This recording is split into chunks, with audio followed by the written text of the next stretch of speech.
Hello everyone, good morning সবাইকে। তো আজকে বৃহস্পতিবার, আজকে আমার ছুটির দিন, তো ডিউটি অফ আছে। তো আজকে আমি সকাল সকাল উঠে ব্রেকফাস্ট করে নিয়েছি এবং বাসি কাজ সমস্ত কিছু আমি করে নিয়েছি।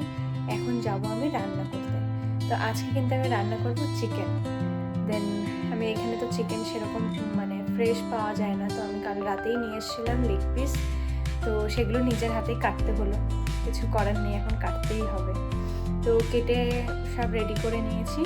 এখন আমি আজকে কিন্তু আমি চিকেনটা ম্যারিনেট করে দেন রান্না করব। তো ম্যারিনেট বলতে পুরো মশলা টশলা দিয়ে একেবারে মাখিয়ে কড়াইতে বসাবো, এইভাবে করবো, অনেক টেস্ট হবে। তো আমি সমস্ত কিছু দিয়ে নিয়েছি, দই, পেঁয়াজ, একটু রসুনও গোটা গোটা এরকম কেটে কেটে দিয়ে দিয়েছি, নুন, হলুদ, সর্ষের তেল দিয়েছি, আদা বাটা, জিরা বাটা, লঙ্কা বাটা দিয়ে দিয়েছি। এটাকে আমি ভালো করে মাখিয়ে নেব। যেহেতু এটাতে আমি লঙ্কা দিয়েছি, ওই জন্য আমি গ্লাভসটা পুরোই করছি।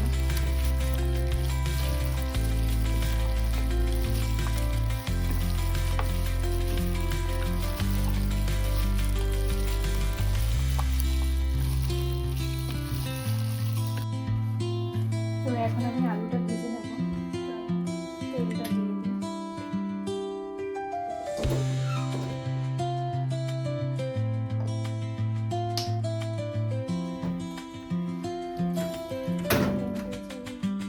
তো তেলটা যেহেতু গরম হয়ে গেছে, আমি এখন এক এক করে আলু দিয়ে দেবো। আর আমরা যেহেতু দুজন মানুষ, তো আমরা কিন্তু এর জন্য 4 পিসই আলু দিয়েছি, যে বেশি একটু দেবো না।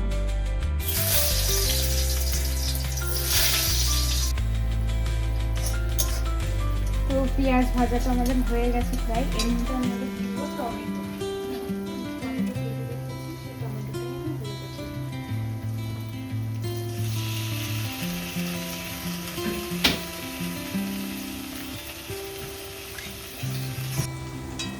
তো পেঁয়াজ ভাজা আমাদের হয়ে গেছে, এবার দিয়ে দেবো ম্যারিনেট করা চিকেনটা।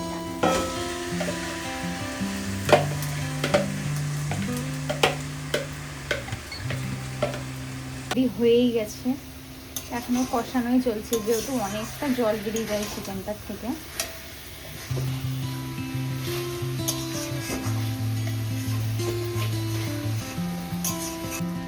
তো ডালের ব্যাটারটা তো আমি করে নিয়েছিলাম, পেঁয়াজ দিয়ে, ধনে পাতা দিয়ে, মুসুরির ডাল দিয়ে। দেন আমার তেলটা তো গরম হয়ে গেছে, আমি এক পাশে বড়াটাও ভাজা বসিয়ে দিই।